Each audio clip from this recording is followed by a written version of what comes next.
Alright guys, I'm back with my review of this week's WWE Monday Night Raw for December 31st, 2012. And this was the big New Year's edition of Raw. And I know this video is going up late, but I just really didn't feel like spending New Year's Eve watching Raw. And the day after, I had a terrible hangover. And I really didn't feel like watching it. So I finally watched the show today. And man, this show just dragged on and on. I like the ending with Dolph and Cena, and he drops the crap on him. I didn't like the crap so much, but the promos that Dolph and Cena both cut I thought were really well done. What else was good on the show? A lot of bad comedy. But it had its moments. Overall, though, just really an okay episode of Raw. Nothing really special here. Which was to be expected. I mean, it's the New Year's episode. They probably didn't think a lot of people would be watching it. I'm sure it did a terrible rating.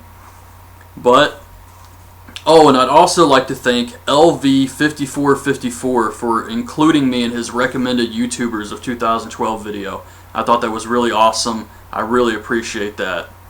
And on to the show. It starts off with Miz TV. And he says that all the champions get to pick their opponents. So it's basically a reverse Championship Thursday that TNA does. I mean, that's exactly what they did. They just stole TNA's idea. And you can't tell me that they didn't, because you know they did. They just changed it up a little bit. But yeah, this was pretty much TNA's idea.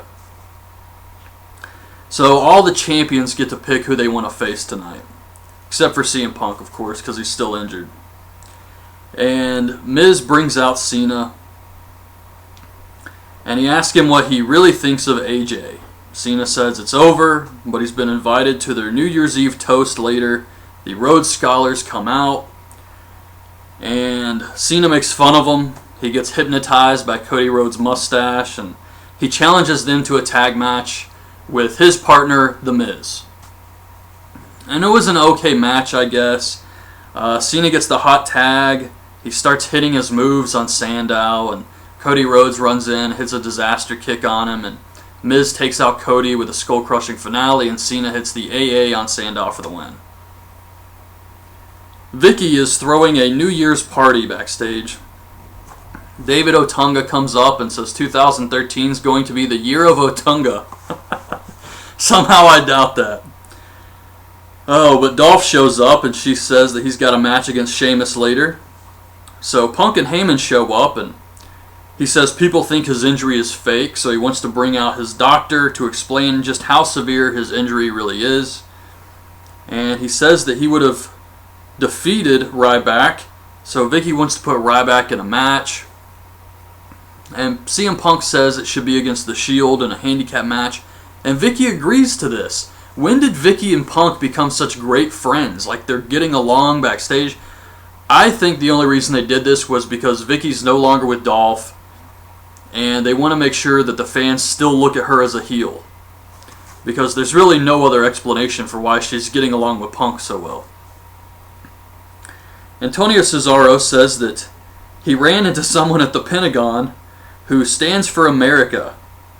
And it's Sergeant Slaughter, so that's who he wants to face. And it was short, thank God. He gets Cesaro in the Cobra Clutch. Cesaro gets the ropes, hits the neutralizer on him, gets the win. Afterwards, he hits the neutralizer again to get some heat.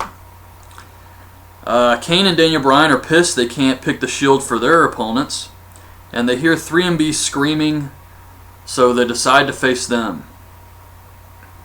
Big Show tells Ricardo that he picked him for Champion's Choice, and Mae Young shows up to the party, and Eve picks her as her opponent. Team Hell No versus Heath Slater and Drew McIntyre for the tag titles. Best thing about this match was Michael Cole. He sounded drunk on commentary, and it was pretty entertaining.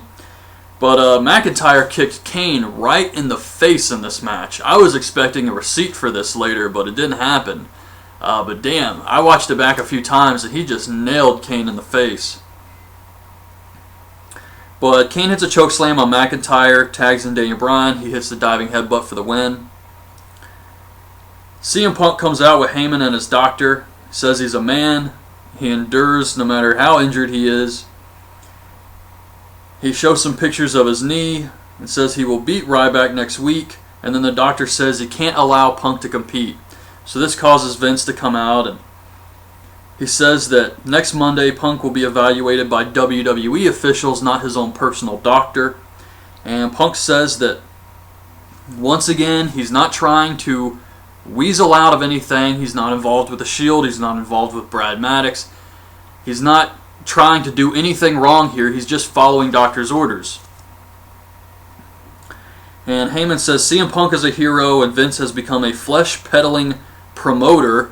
How dare you? And Vince says that if Punk can't compete next week, it will be Heyman facing Ryback. We get Dolph with AJ and Big E versus Sheamus. Big E saves Dolph from getting clubbed. There was a cool spot here where Sheamus hit a fallaway slam from the second rope. And he's getting ready to brogue kick Dolph, and Big E grabs his leg. The best thing about this match, though, was Dolph Ziggler's hair was insane. I don't know what the hell happened. It just, I guess, you know how wrestlers always wet their hair? Well, it dried, and it just poofed up.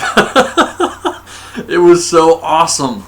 And it reminded me a lot of how Bobby Roode's hair used to get before he cut it all off. And I always liked that, the whole, I don't know, it's very Kurt Hennig, Rick Rude, and it just really poofed out like that. But so anyways, Sheamus gets ready to brogue kick him. Big E grabs his leg. Dolph goes for the zigzag, and Sheamus throws him out. Big E catches him, kind of just like on SmackDown. They kind of botched the catch. But Big E saved it, because the guy really is strong as hell. And Dolph almost fell, but he just powered him up and caught him. And Big E has a stare down with Sheamus. He's about to get in the ring, and then the Shield attacks Sheamus from behind. Sheamus actually fights them off for a little bit, but they end up powerbombing him. Backstage, Kofi's trying to check on Sheamus. Wade Barrett comes up and tells him he should pick him for Champion's Choice. And Kofi says he will beat him again. He's already faced him twice and beat him. Brad Maddox comes up to Heyman and Punk and says that maybe we can help each other out. And he wants a job. And Heyman tells him that he can't help him. And Maddox says, you can't help me. And then Heyman tells him to get the hell out. Get the hell out of the arena. Get the hell out of my life. And what I think this is I think Heyman, and I've said this before, but I think Heyman is working with Brad Maddox, who's working with the Shield. And Brad Maddox is kind of like the unofficial leader, I guess, of the Shield. This is just what I think. And so Heyman kind of worked out a deal with Maddox to have the Shield help Punk keep his title. I don't think Punk knows about this. This is just Heyman and Brad Maddox. And when Maddox came up to Heyman and said, you can't help me out, he's basically saying, like, I helped you out, and now you're not going to return the favor when I need something. And what's going to happen eventually, I think, is Brad Maddox is going to use this information to blackmail Paul Heyman. And once again, Punk doesn't know about this. This is just something Heyman worked out to keep Punk champion when he faced Ryback. That's where I see it going anyway. Back at the party, Mae Young is having cramps. My God, this. And the doctor says she can't compete because she's pregnant. Mae looks at the camera and says, not again. I couldn't believe it. It gets worse later. Eve comes out and says that it's just an excuse so Mae doesn't have to face her. She tells the ref to declare the winner. Caitlyn runs out, attacks Eve. They brawl around, and then Eve grabs the title and leaves. Del Rio asks Ricardo how he feels about facing Big Show, and Ricardo says that he's going to win the title. And Del Rio apologizes for treating him like shit, gives him his scarf, gives him his car keys, and says you got to go out there and look like a champion. So it's Big Show versus Ricardo. They show a recap of Big Show knocking Ricardo out on SmackDown, which made me wonder why Ricardo's name was even in the tumbler. But Ricardo comes out in Del Rio's car. He's got the scarf on, but he's still not wearing ring gear. He's still wearing the suit he always comes out in. And Big Show gets distracted by Del Rio, and Ricardo actually gets some offense in. Doesn't last long, and Big Show gets ready to hit the KO punch, and Del Rio runs in and attacks Big Show, kicks him in the face. And as he's leaving, he looks at Big Show and says, "Hey, Big Show." And he winks at him, and Big Show's eyes get all big, and this sends him into a rage. It was pretty funny. Kofi versus Barrett for the Intercontinental title. Kofi kicks out of the wasteland, but Barrett hits the bullhammer for the win. New champion. I figured they put the belt back on him at some point. At the party, Great Khali holds Mae Young's legs up while the Doctor and Titus O'Neil basically stare at her crotch. Vicky tells Santino and Zack Ryder that Mae is going to give birth to the New Year's baby. Vicky farts, and Mae Young gives birth to Hornswoggle. This was like, how much bad shit can we fit into one segment? Honestly, it was terrible. Not funny at all, and it doesn't make any sense. And they had this sound effect when she was giving birth, this weird, and it was like a popping sound. It was just so bad, but it wasn't like one of those things where this is so bad it's funny. This was just like shaking my head like, what is this crap? So we get the Shield versus Ryback, kind of. Really, they just beat him up, and almost immediately, Sheamus runs out to save him. They start fighting the Shield together, and then Randy Orton comes out. He RKO's Ambrose, and the Shield takes off. That was it. Then we get Dolph and AJ's New Year's toast. Dolph shows clips of Cena losing to The Rock, getting laid out by Lesnar, losing to John Laurinaitis, losing at TLC, and yet he still won Superstar of the Year. And Dolph says he hasn't changed in 10 years. His time is up. And he tells Big E that Cena's uninvited to the party and to stand guard while they toast. They start to make out. And then Cena comes out. And he says that 2012 was the year of Dolph and AJ. Mostly AJ. Dolph is her 6th relationship. But I can only count 5. He said he was 5 and Dolph is 6. But Punk, Daniel Bryan, Kane, Cena, Dolph. That's 5. Am I missing somebody here? I mean, I could be. But I can't think of anybody else AJ was in a relationship with. But he shows a picture of Dolph in a wedding dress and Big E as a bridesmaid. It was funny. A picture of what Dolph and AJ's baby would look like, and a bunch of babies she had with other superstars, including Mr. Fuji, the Bushwhackers, and Hillbilly Jim. Dolph calls him a man-child. And Cena says Dolph's been here for 7 years. He brings up his past gimmicks, the caddy, the cheerleader. And he says that he's going to enter the Royal Rumble.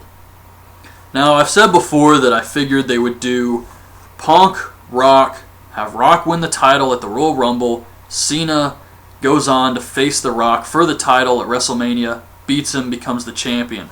But because of the once-in-a-lifetime thing and the fact that they have so many options, I'm really hoping they do something different, something that's not so predictable, because I feel like I've been saying they would do that since the summer, and they really don't need to do that when they have Lesnar, Taker, and all these other awesome options for WrestleMania. They don't have to do Cena Rock, but I just feel that WWE really wants Cena to get that win back. But we'll see what happens. He says that he's still full of hustle, loyalty, and respect, and then he drops some crap on them, and that was it. Wouldn't Cena dropping crap on AJ and Dolph, will AJ really piss Big E off to the point that he would run up and attack Cena? Like, this guy cares so much about AJ that he's willing to attack anyone who even calls her crazy, let alone drops feces on her, and he didn't do anything. So that was kind of out of character for Big E, but yeah, that was Raw for New Year's. Not really a good show. Had some good moments here and there, some good promos, but yeah, it was, you could tell they didn't really try to go all out because it is New Year's, and they probably figured, hey, we're going to get a low rating anyways. But yeah, some of the comedy they spent a lot of time on was just, really bad. So anyways, that's my review of this week's Raw. Hope you guys liked the video. Leave your thoughts on this week's show in the comments, and thanks for watching.